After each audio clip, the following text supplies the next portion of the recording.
বিসমিল্লাহির রহমানির রহিম। সুধী মণ্ডলী, আসসালামু আলাইকুম। গত জুলাই আগস্ট মাসে ছাত্র জনতা আন্দোলনে যারা শহীদ হয়েছেন তাদের আত্মার মাগফিরাত কামনা করছি এবং যারা আহত হয়েছেন তাদের দ্রুত আরোগ্য কামনা করছি। সদ্য বন্যায় যারা মৃত্যুবরণ করেছেন এবং ক্ষতিগ্রস্ত হয়েছেন তাদের জন্য প্রার্থনা করছি মহান আল্লাহ তাআলার কাছে। সরকার ছাত্র জনতা যেভাবে ক্ষতিগ্রস্তদের পাশে আসে দাঁড়িয়েছে তা অত্যন্ত প্রশংসনীয়। আমি নিশ্চিত অতি সত্বর ক্ষতিগ্রস্ত পরিবারবর্গ তারা নিজ বাড়িতে ফিরে যেতে পারবে এবং দৈনন্দিন কাজে ব্যস্ত হয়ে যাবে। 5ই আগস্ট স্বৈরাচার সরকারের পতনের পর বিডিআর বিদ্রোহের কিছু প্রত্যক্ষদর্শীগণ এবং পরিবারবর্গ তাদের অভিজ্ঞতা তুলে ধরেছেন। আমিও আমার ভূমিকা আপনাদেরকে জানাতে চাই। বিডিআর বিদ্রোহ দমনে সেনাবাহিনী তথা সেনাপ্রধানের ভূমিকা সম্বন্ধে অনেকের জানা নেই এবং তারা নেতিবাচক ধারণা পোষণ করছেন। বিডিআর হত্যাকাণ্ডের উপর একটি বই আমি লিখেছি, যা সহসাই প্রকাশ করা হবে। বিদ্রোহের 15 বছর ধরে আমরা শুধু বিগত সরকারেরই কথা শুনে গেছি এবং প্রকৃত ঘটনা অনেক কিছুই আমাদের জানা নেই এবং জনগণও জানতে পারিনি। সরকার এ ব্যাপারে একটি তদন্ত আদালত গঠন করে এবং সেনাবাহিনীও একটি তদন্ত আদালত গঠন করে। যখন আমি সেনাবাহিনীর পক্ষ থেকে আদেশ দিয়েছি তদন্ত আদালতের, তখন আমাকে বলা হলো যে সরকার যখন তদন্ত আদালত করছে তখন আবার সেনাবাহিনীর পক্ষ থেকে এই আদালতের প্রয়োজনটা কি? প্রতিউত্তরে আমি বললাম, একই ঘটনায় বিভিন্ন পর্যায়ে তদন্ত আদালত হতে পারে।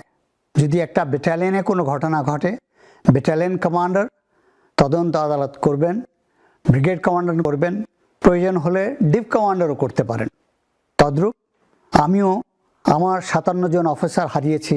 আমি মনে করি আমার দায়িত্ব, আমার জানার প্রয়োজন আছে, পুরো সেনাবাহিনী জানার প্রয়োজন আছে কেন তাদেরকে হত্যা করা হলো এবং এই হত্যা করার কারণ আমাকে বের করতে হবে। এরপরে তেমন কোনো কিছু আর উচ্চবাচ্য সরকার থেকে আসেনি। তবে এই তদন্ত আদালত করতে যেসব জিনিস প্রয়োজন তা সেভাবে সরকার থেকে আমরা সাহায্য পাইনি। তদন্ত আদালতের নেতৃত্ব দিয়েছেন লেফটেন্যান্ট জেনারেল জাহাঙ্গীর আলম চৌধুরী এবং তার সাথে অন্যান্য মেম্বাররা ছিলেন। ওনাকে যে টার্মস অফ রেফারেন্স দেওয়া হয়েছে তিনি তা সম্পন্ন করতে পারেননি। কারণ হলো যারা এর সাথে জড়িত ছিল তারা মোস্টলি জেলে ছিল, তাদেরকে সম্মুখে আনা সম্ভব হয়নি, তাদেরকে প্রশ্ন করা সম্ভব হয়নি এবং যারা বিভিন্ন আলোচনায় এদের সাথে যুক্ত ছিল তাদেরও স্টেটমেন্ট নেওয়া সম্ভব হয়নি। সেই জন্য উনি টার্মস অফ রেফারেন্স অনুযায়ী ওনার দায়িত্ব পালন করতে সক্ষম হননি। সেনাবাহিনীর তদন্ত চলাকালীন জেনারেল জাহাঙ্গীর কয়েকবার আমার কাছে এসেছেন এবং ওনার প্রবলেমগুলো তুলে ধরেছেন। হাওয়েভার আমি নিশ্চিত যে উনি এখন স্বরাষ্ট্রমন্ত্রী হয়ে এই তদন্ত আদালত প্রয়োজন হলে পুনর্গঠিত করে সম্পূর্ণ তথ্য বের করে এবং কারা এর সাথে জড়িত দেশে এবং বাহিরে তার নির্ণয় সক্ষম হবেন।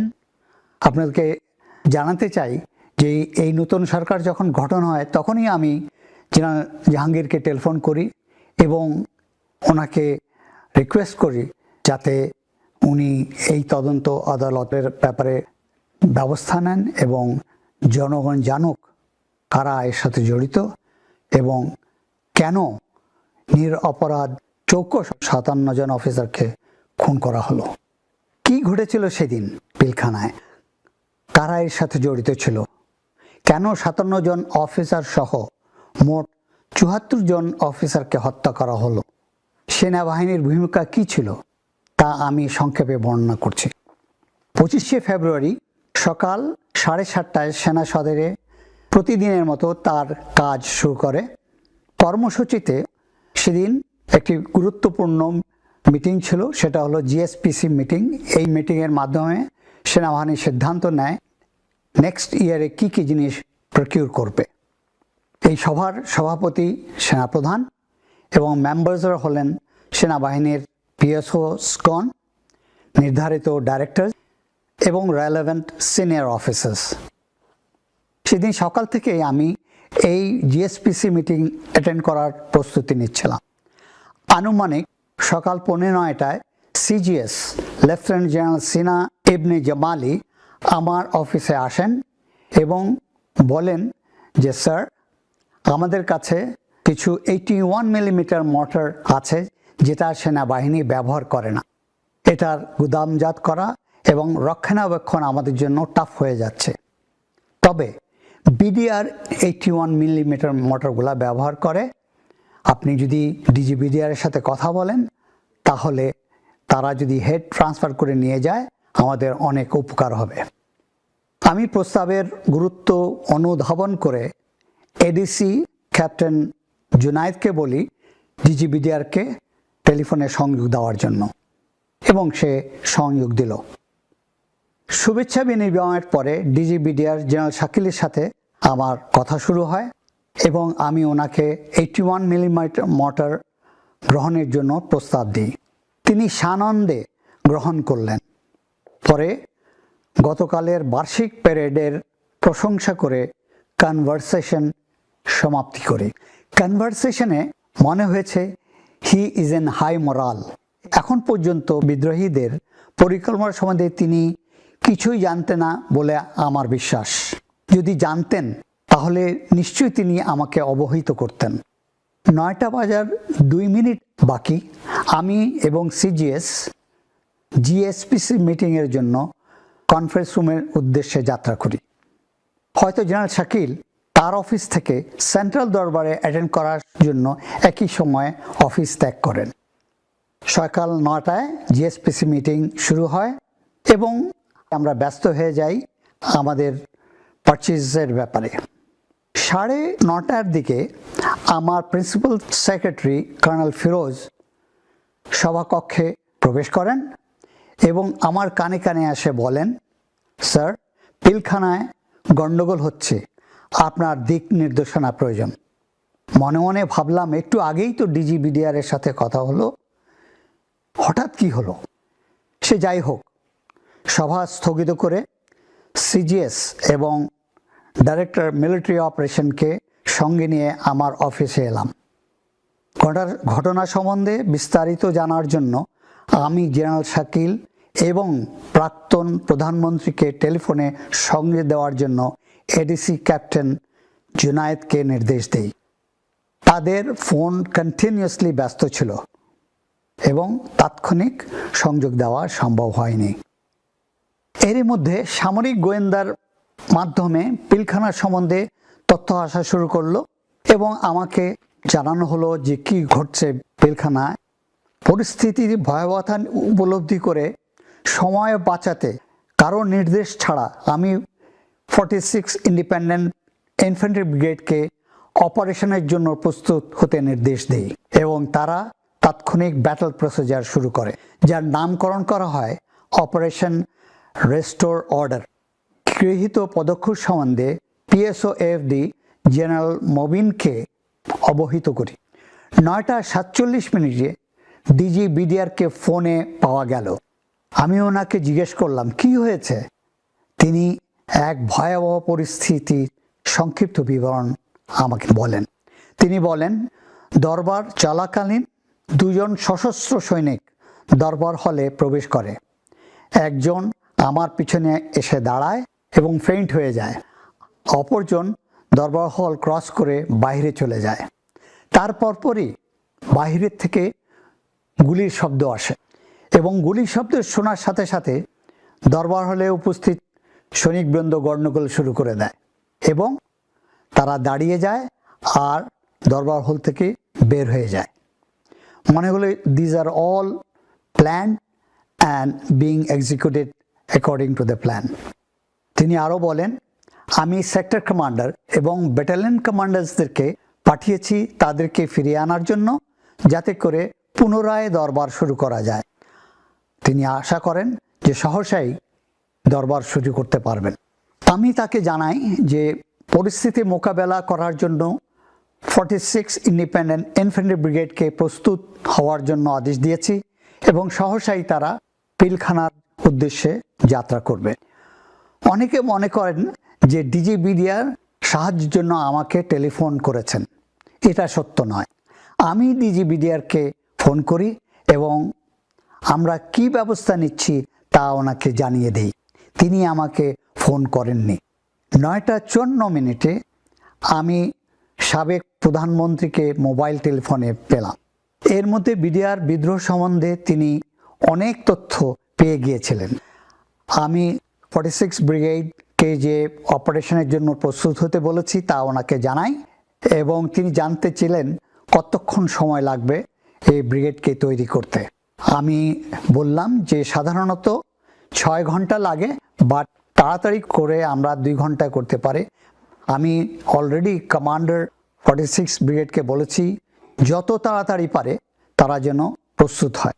আমি ওনার থেকে এই ব্রিগেডটাকে পিলখানা যাত্রা শুরু করার জন্য আদেশ ছিলাম। উনি ওই আদেশ দিলেন। আদেশ পাওয়ার পূর্বে ব্রিগেডটি নর্মাল ট্রেনিং অ্যাক্টিভিটিসে ব্যস্ত ছিল। অস্ত্র কোথে, গোলাবারুদ ম্যাগাজিনে, সামরিক যানবাহন গ্যারাজে, ওয়্যারলেস সেট এবং অন্যান্য সরঞ্জামাদি স্টোরে। এসব একত্রিত করে কমান্ড স্ট্রাকচার প্রস্তুত করতে সময়ের প্রয়োজন। তবে 46 ব্রিগেড 1 ঘন্টার মধ্যে তৈরি হয়ে যাত্রা শুরু করে। এসব সম্ভব হয়েছে ব্রিগেডিয়ার জেনারেল হাকিম, কমান্ডার 46 ব্রিগেড এবং ইউনিট অধিনায়কদের বলিষ্ঠ নেতৃত্বের জন্য। ব্রিগেড কমান্ডারের নেতৃত্বে 10 জন অফিসার এবং 655 জন সৈনিক নিয়ে উনি পিলখানার উদ্দেশ্যে যাত্রা করেন। সকাল 10:30টায় ব্রিগেডের অগ্রভাগ দল জাহাঙ্গীর গেট ক্রস করে। এত কম সময়ে প্রস্তুত হয়ে যাত্রা শুরু করা হয়েছিল তা একটা বিরল কৃতিত্বের উদাহরণ। এর মধ্যে বিদ্রোহীরা বিডিআর গেটগুলির চতুর্পাশে heavy machine gun, mortars, recoilless rifle, rocket launcher, অন্যান্য অস্ত্র মোতায়েন করে যে কোনো আক্রমণ প্রতিহত করার জন্য প্রস্তুতি নিয়ে নেয়। বেলা 11টায় 46-এর প্রথম গাড়িটি মেইন গেটের কাছাকাছি পৌঁছায়। বিদ্রোহীরা টের পেয়ে একটি পিকআপকে লক্ষ্য করে রকেট ফায়ার করে। রকেটটি পিকআপকে হিট করে। ড্রাইভার জাহির ঘটনাস্থলেই মৃত্যুবরণ করে এবং সেকেন্ড সিটার গুরুতর আহত হয়। এখানে আমি একটা জিনিস বলতে চাই, সেটা হলো 10:35 দিকে আমি আবার এডিসিকে বলি যে লেটেস্ট ইনফরমেশন পাওয়ার জন্য তুমি আবার ডিজিবিডিআরকে আমাকে টেলিফোনে সংযোগ দাও, এবং সে কন্টিনিউয়াসলি চেষ্টা করলো অনেকক্ষণ ধরে, কিন্তু ডিজিবিডিআরকে আর সংযোগ দেওয়া সম্ভব হলো না।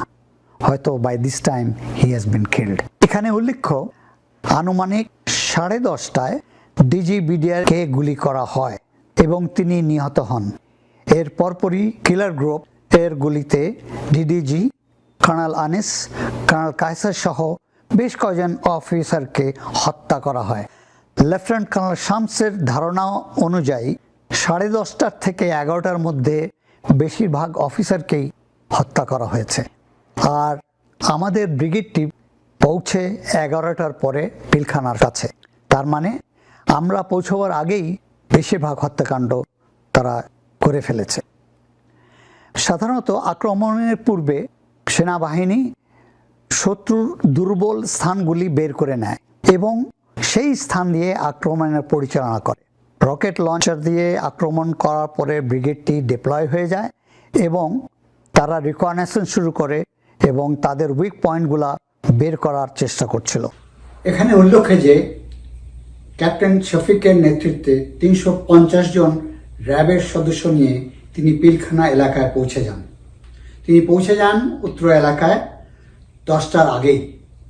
তারপর তিনি তার ঊর্ধ্বতন কর্মকর্তা থেকে অনুমতি চান পিলখানায় প্রবেশ করার জন্য, যেটা তিনি পাননি। তাকে যদি পারমিশন দেওয়া হতো ভিতরে প্রবেশ করার জন্য, বিদ্রোহীরা তখনও সংগঠিত হয়নি এবং কোনো ক্ষয়ক্ষতিও করতে পারেনি। তিনি ইজিলি তাদেরকে কন্টেইন করতে পারতেন এবং কিছুক্ষণ পরেই আমরা এসে তার সাথে মিলিত হয়ে বিদ্রোহীকে কন্টেইন করে তাদেরকে দমন করা আমাদের পক্ষে অতি সহজ হয়ে পড়ত, আর তারাও কোনো অফিসারকে খুন করতে পারতো না। পিলখানার ভিতরে কি হচ্ছে? তারা কি অফিসারকে জিম্মি করছে না হত্যা করছে? শুধু আমরা গুলির আওয়াজ শুনছি এবং এই গুলির আওয়াজ পুরা ওই এলাকায় ছড়িয়ে পড়ছে চারিপাশে। গোয়েন্দার থেকে আমরা কোনো তথ্যই পাচ্ছিলাম না। শুধু ইলেকট্রনিক মিডিয়ার লোকজন ওখানে লাইভ প্রোগ্রাম কভার করছিল। তার মধ্যে ছিল আমার যা স্মরণ পড়ে, মুন্নি সাহা টেলিকাস্ট করছিল লাইভ, এবং বিদ্রোহীরা অফিসার সম্বন্ধে বিভিন্ন ভুল বক্তব্য, মিথ্যা বক্তব্য তুলে ধরছিল জনগণের সামনে, এবং এর মাধ্যমে একটা ভুল ধারণা সৃষ্টি হচ্ছিল অফিসার সম্বন্ধে। এছাড়াও বিডিআর অন্যান্য ক্যাম্পে এই বিদ্রোহী ছড়িয়ে দিতে সাহায্য করছে। সেনাপ্রধানের ক্লোজ প্রোটেকশনের জন্য একটি সেকশন কমান্ডো ঢাকায় থাকে। বিদ্রোহীদের গতিবিধি নির্ধারণের জন্য হেলিকপ্টার যোগে তাদেরকে অত্র এলাকায় পাঠানো হয়। কমান্ডো হেলিকপ্টার করে রিকনেসেন্স করছিল, কিন্তু তারা ওই হেলিকপ্টারকে গুলি করে এবং হেলিকপ্টারটি গুলিবিদ্ধ হয়। বেলা 11:45 পিএসএফডি জানায় যে সরকার রাজনৈতিকভাবে এই সমস্যার সমাধানের চেষ্টা করছে। বিদ্রোহীরা দাবি করেছে যে কোনো আলোচনার আগে সেনাবাহিনী এলাকা থেকে চলে যেতে হবে। তাই সরকার আদেশ করলো যে 46 ব্রিগেড এবং অন্যান্য যারা সেনাবাহিনীর পক্ষ থেকে এখানে আসছে সবাই should be out of sight, এবং বলা হলো যে অ্যাটলিস্ট 2 কিলোমিটার উত্তরে যেন চলে যায়, আর যদি সমঝোতা না হয় ওদের সাথে তাহলে সামরিক অভিযান পরিচালনা করা হবে। আনুমানিক বেলা 12টায় পিএসএফডি আমাকে টেলিফোন করে এবং বলে জরুরি ভিত্তিতে আমি যেন প্রাক্তন প্রধানমন্ত্রীর সাথে যমুনায় দেখা করি। তিনি কেনই বা আমাকে এই সময় যেতে বললেন, কারণ ওই সময় প্রত্যেকটা minute is very important. However সিজিএসকে আমি সবকিছু বুঝিয়ে দিয়ে যমুনার উদ্দেশ্যে রওনা হলাম। পথিমধ্যে যা জিনিসটা দেখলাম যে স্পেশালি যমুনা ভবনের কিছু সম্মুখে আরআর ডিপ্লয় করা হয়েছে, as if somebody is going to attack Jamuna. সেনাবাহিনীর দৃষ্টির আড়াল হওয়ার পর বেলা 1টার দিকে সাদা পতাকা নিয়ে প্রাক্তন প্রতিমন্ত্রী জাহাঙ্গীর কবির নানক ও হুইপ মির্জা আজম মেইন গেট দিয়ে আলোচনার জন্য পিলখানার ভিতরে প্রবেশ করে। এরই মধ্যে সরকার থেকে বলা হলো যে সেনাবাহিনী মেইন গেট এলাকা প্রোটেক্ট করবে এবং পুলিশ করবে আর এক সাইডে, র্যাব করবে অন্য সাইড থেকে। আমার জানা মতে যে ডেইরি ফার্ম যেখানে আছে ওই এলাকাটা অরক্ষিত ছিল। আমি বেলা 1টায় যমুনায় পৌঁছাই। সেখানে গিয়ে যে দৃশ্য দেখি সত্যি এটা একটি হতাশাজনক। দেখি পুরা যমুনায় লোকে লোকারণ্য, হাঁটার জায়গা নেই। যেসব লোককে আমি দেখলাম তাদের কোনো কাজ নেই, ওখানে আসছে জাস্ট স্রেফ কৌতূহল বশত। সাবেক প্রধানমন্ত্রী মন্ত্রিসভা আলোচনা করছিলেন, কোনো সিদ্ধান্ত আসছিল না ওখান থেকে। আমি উপস্থিত হওয়ার সাথে সাথে তাকে আমি যে পৌঁছেছি তা জানাতে অনুরোধ করি এবং উনি জানলেন যে আমি যমুনায় এসেছি। আমি ভেবেছিলাম তিনি আমাকে ভিতরে ডেকে নেবেন, কিন্তু তা করা হলো না। বেলা 2টার পর খবর এলো বিডিআর পিলখানা থেকে একজন অফিসার পালিয়ে যমুনায় এসেছে। আমি তা শুনে তার কাছে ছুটে গেলাম। তিনি জানালেন বিদ্রোহীরা বেশ কিছু অফিসারকে হত্যা করেছে, তবে ডিজি বিডিআর সম্বন্ধে তিনি নিশ্চিত নন। এই প্রথম নিশ্চিত হলাম যে বিডিআর বিদ্রোহীরা নিরপরাধ অফিসারদেরকে হত্যা করেছে। সাবেক প্রধানমন্ত্রী সভা শেষ করে আরেকটি ছোট্ট সভা অ্যাটেন্ড করলেন। তারপর তিনি 3 বাহিনী প্রধানকে একসাথে ডাকলেন। এখানে উল্লেখ্য যে আমি যমুনায় পৌঁছার 1.5 ঘন্টা পরে বাকি 2 জন সেনাপ্রধান যমুনায় এসেছিলেন। তার মানে আমাকে আসার বেশ কিছুক্ষণ পরে ওনাদেরকে বলা হয়েছে যমুনায় আসার জন্য। এসে আমাদেরকে বললেন যে রাজনৈতিকভাবে সমস্যা সমাধানের চেষ্টা করা হচ্ছে। কিছুক্ষণের মধ্যেই জনাব নানক, মির্জা আজম এবং তাপস বিদ্রোহীদের একটি ডেলিগেশন নিয়ে যমুনায় আসছে এবং তারা চাচ্ছে সাধারণ ক্ষমা। তিনি আরও বলেন বিদ্রোহীদের কিছু বলার থাকলে আমরা যেন তাকে বলি। আমি প্রাক্তন প্রধানমন্ত্রীকে বলি, অপারেশন রেস্টোর অর্ডার পরিচালনার শুরুতেই আমাদের একজন সৈনিককে নিহত হতে হয়েছে এবং একজন গুরুতর আহত হয়েছে। এইমাত্র খবর পেলাম বিদ্রোহীরা অনেক অফিসারকে হত্যা করেছে। আমি আরও বলি, বিদ্রোহীদের কোনো শর্ত মানা যাবে না। আর আপনি তাদেরকে বলবেন অফিসার হত্যা এই মুহূর্তে বন্ধ করতে হবে, আর একটি প্রাণও যেন না হারায়। দ্বিতীয়ত, আটককৃত সকল অফিসার এবং তাদের পরিবারকে এখনই মুক্তি দিতে হবে। তৃতীয়ত, অস্ত্র ও গোলাবারুদ সহ সকল বিদ্রোহী অতি সত্বর আত্মসমর্পণ করতে হবে। চতুর্থ, আমি জোর দিয়ে বলি, সাধারণ ক্ষমা দেওয়ার প্রশ্নই উঠে না। আমাদের সাথে কথা বলার পরে সাবেক প্রধানমন্ত্রী চলে গেলেন, আর এর মধ্যে কিছু সময় আমরা পেলাম বিফোর আলোচনা শুরু হয় বিদ্রোহীদের সাথে। বিদ্রোহীরা 3:48 ডিএডি তহিদের নেতৃত্বে 14 জন বিদ্রোহী আলোচনার জন্য যমুনায় প্রবেশ করে এবং তাদেরকে একটা বড় রুমে রাখা হয়।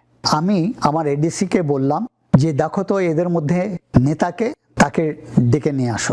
এডিসি জুনায়েদ ডিএডি তহিদকে ডেকে নিয়ে আসলো, আর আমি ওকে দেখেই বললাম আপনি আমাকে চেনেন? সে উত্তর দিল, হ্যাঁ স্যার, আপনি সেনাপ্রধান। আই সেড, আপনার কাছে আমার প্রশ্ন, কি হয়েছে পিলখানায়? কতজন অফিসারকে হত্যা করা হয়েছে এবং এখন কি অবস্থা? তিনি প্রতি উত্তরে বললেন যে সকাল 9টায় আমাকে এই বিদ্রোহীরা একটা রুমে তালা মেরে রেখে দিয়েছে, এখন আসার সময় তালা খুলে আমাকে নিয়ে আসছে, আমি কিছুই জানি না। এটা সম্পূর্ণ মিথ্যা। আমি বলছি ঠিক আছে, আপনি জানেন না তো আপনার সাথে যারা আসছে তারা নিশ্চয়ই জানেন, আপনি তাদেরকে যেয়ে জিজ্ঞেস করেন এবং আমাকে উত্তরটা দেন। তিনি ভিতরে চলে গেলেন, আর আসতেছেন না। আমি আবার আধা ঘন্টা অপেক্ষা করে আবার ক্যাপ্টেন জুনায়েদকে ভিতরে পাঠালাম ডিএডি তহিদকে ডেকে নিয়ে আসার জন্য। সে নিয়ে আসলো তহিদকে। আমি জিজ্ঞেস করলাম যে আপনি তো উত্তর দিলেন না, কি হয়েছে বলুন। তখন সে বললে, স্যার এরা সব জানে কিন্তু কোনো কথাই বলছে না, বলে সে কনফারেন্স রুমে চলে গেল। কিছুক্ষণ পরে সাবেক প্রধানমন্ত্রী আলোচনার জন্য বিদ্রোহীদের সাথে বসে এবং সাথে ছিলেন জনাব নানক, মির্জা আজম এবং তাপস। প্রথম পর্যায়ে কি আলাপ হয়েছে আমার জানা নেই। তার কিছুক্ষণ পরে সাবেক প্রধানমন্ত্রী রুম থেকে বের হয়ে আমাকে ডাকলেন, শুধু আমাকে, যে তুমি আসো ভিতরে। তা আমি গেলাম। ওখানে যায় দেখি যে এই 14 জন লোক সব নিচে তাকায় আছে, আর শুষ্ক চুল, কাপড়ের অবস্থা খুবই খারাপ এবং মনে হয় যে রাস্তার বখাটে ছেলে। তাদের ডিমান্ড কি ছিল আমি জানি না, হয়তো প্রথম পর্যায়ে ওটা সাবেক প্রধানমন্ত্রীকে জানিয়েছেন, বাট এখন প্রধানমন্ত্রী বললেন যে যেটা আমি শুনেছি, যে তোমরা অস্ত্র গোলাবারুদ সারেন্ডার করো এবং সবাই ব্যারাকে ফেরত চলে যাও। এবং পরে উনি সাধারণ ক্ষমা ঘোষণা করলেন। আলোচনার শেষে জনাব নানক অপেক্ষামান সাংবাদিকদেরকে জানালো আলোচনার সারাংশ এবং এটাও বললেন যে প্রধানমন্ত্রী এই বিদ্রোহীদেরকে সাধারণ ক্ষমা ঘোষণা করেছেন এবং তারা বলেছে তারা এখন আত্মসমর্পণ করবে এবং ব্যারাকে ফেরত যাবে। বিদ্রোহীরা 6:37 যমুনা ত্যাগ করে পিলখানার উদ্দেশ্যে যাত্রা শুরু করে। পিলখানা পৌঁছেই ঘোষণা দেয় যে যতক্ষণ পর্যন্ত সাধারণ ক্ষমার প্রজ্ঞাপন তাদের হাতে না আসবে ততক্ষণ পর্যন্ত তারা আত্মসমর্পণ করবে না। তারা পুনরায় গোলাগুলি শুরু করে এবং অফিসারদেরকে খুঁজতে থাকে। রাত 12টায় স্বরাষ্ট্রমন্ত্রী সাহারা খাতুন, আইন প্রতিমন্ত্রী জনাব তাপস ও আইজিপি পিলখানায় বিদ্রোহীদের সাথে আলোচনার জন্য যান এবং তাদের সাথে বসেন। এক পর্যায়ে বিদ্রোহীরা কিছু অস্ত্র সমর্পণ করে এবং 8টি পরিবারকেই মুক্তি দেয়। তার মধ্যে শুধু 3টি পরিবার ছিল সেনাবাহিনীর অফিসারদের পরিবার এবং 5টি ছিল ডিএডি ফ্যামিলিজ। স্বরাষ্ট্রমন্ত্রী সাহারা খাতুন জানতেন যে অফিসার্স এবং ফ্যামিলিদেরকে কোয়ার্টার গার্ডে বন্দি করে রাখা হয়েছে, কিন্তু তিনি তাদের মুক্তির ব্যাপারে কোনো উদ্যোগ নেননি এবং তাদের সম্বন্ধে খোঁজ খবরও নেননি। তিনি বের হয়ে ওই 8টি পরিবারকে নিয়ে পিলখানা থেকে বের হয়ে আসেন।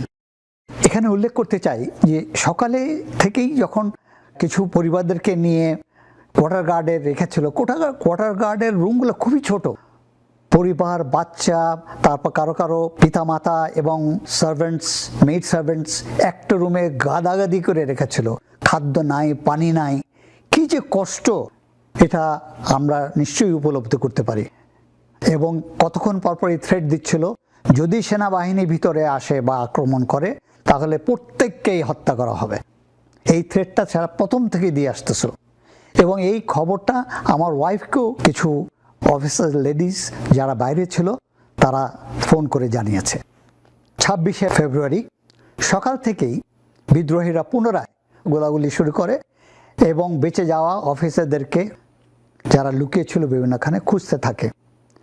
আর কোয়ার্টার গার্ডে যে অফিসার্স এবং অফিসার্স ফ্যামিলিদেরকে হত্যার জন্য তৈরি হতে বলে, তাদেরকে হত্যা করা হবে সেই জন্য তাদেরকে প্রস্তুত থাকতে বলে। সকাল 10টার দিকে সাবেক প্রধানমন্ত্রী আবার আমাকে যমুনায় যেতে বলেন। আমি সকাল 10:32 যমুনায় পৌঁছাই। সিদ্ধান্ত হয় বিদ্রোহীরা আত্মসমর্পণ করতে, যদি আজকে না করে তাহলে সামরিক অভিযান পরিচালনা করা হবে। আমি ওনার থেকে পারমিশন নিলাম যে এই পরিচালনার জন্য আমি ট্যাঙ্ক আনতে চাই সাভার থেকে। উনি আমাকে এই অনুমতি দিলেন। আমি অতি সত্বর আদেশ দিয়ে দিলাম ট্যাঙ্ক মুভ করার জন্য সাভার থেকে। আর এখানে বলা বাহুল্য 25 তারিখেই আমি এপিসি যেগুলো ছিল স্টোরে, আমাদের guns, ammunition and APC itself, এগুলা বিভিন্ন স্টোরে ছিল, ওগুলাকে একত্রিত করে, এবং ড্রাইভার ছিল না, ড্রাইভার বিভিন্ন ফরমেশন থেকে এনে জড়ো করে 25 তারিখে রেডি করে রেখেছিলাম। ট্যাঙ্ক, এপিসি এবং 46 ব্রিগেড, এডি ব্রিগেড থেকে জনবল নিয়ে পুরোপুরি আমরা প্রস্তুতি নেই যে আমরা অপারেশন চালাব। এবং এটা নামকরণ করা হলো অপারেশন রেস্টোর অর্ডার 2। আমাদের এই প্রস্তুতি দেখে এবং ট্যাঙ্ক আসতে শুনে বিদ্রোহীরা উঠে পড়ে লাগলো যে তারা সম্পূর্ণভাবে আত্মসমর্পণ করতে প্রস্তুত এবং কোনো শর্ত ছাড়া। এর মধ্যে প্রাক্তন প্রধানমন্ত্রী 2:18 জাতির উদ্দেশ্যে ভাষণ দিলেন। বিদ্রোহীদেরকে আত্মসমর্পণ করার সময় সীমা বেঁধে দিলেন, যেটা আমি ওনাকে সাজেস্ট করেছি। সেনাবাহিনী আক্রমণ প্রস্তুতি দেখে সাভার থেকে ট্যাঙ্ক আসছে শুনে বিদ্রোহীরা আলোচনা করতে অতি আগ্রহী হয়ে পড়ে। 4:48 আমাকে বলা হয় বিদ্রোহীরা কোনো শর্ত ছাড়াই সম্পূর্ণভাবে আত্মসমর্পণ করতে রাজি হয়েছে এবং কিছুক্ষণ পরেই সব গেটে তারা সাদা পতাকা উত্তোলন করে। রাত 8টায় স্বরাষ্ট্রমন্ত্রীর নেতৃত্বে একটি দল পিলখানার ভিতরে প্রবেশ করে এবং বিদ্রোহীরা কোনো শর্ত ছাড়াই আত্মসমর্পণ করে। এই সাথে শেষ হলো 33 ঘন্টার বিডিআর বিদ্রোহ। প্রাণ হারালো 57 জন অফিসার যারা সেনাবাহিনীর মেরুদণ্ড ছিল, এবং সাথে আরও কিছু সিভিলিয়ান, টোটাল 74 জন প্রাণ হারালো। পরিশেষে আমি আশা করব একটি সুষ্ঠু তদন্তের মাধ্যমে প্রকৃত তথ্য বের করে যারা এখনও দোষী চিহ্নিত হয়নি এবং এর সাথে জড়িত ছিল তাদেরকে আইনের আওতায় এনে সঠিক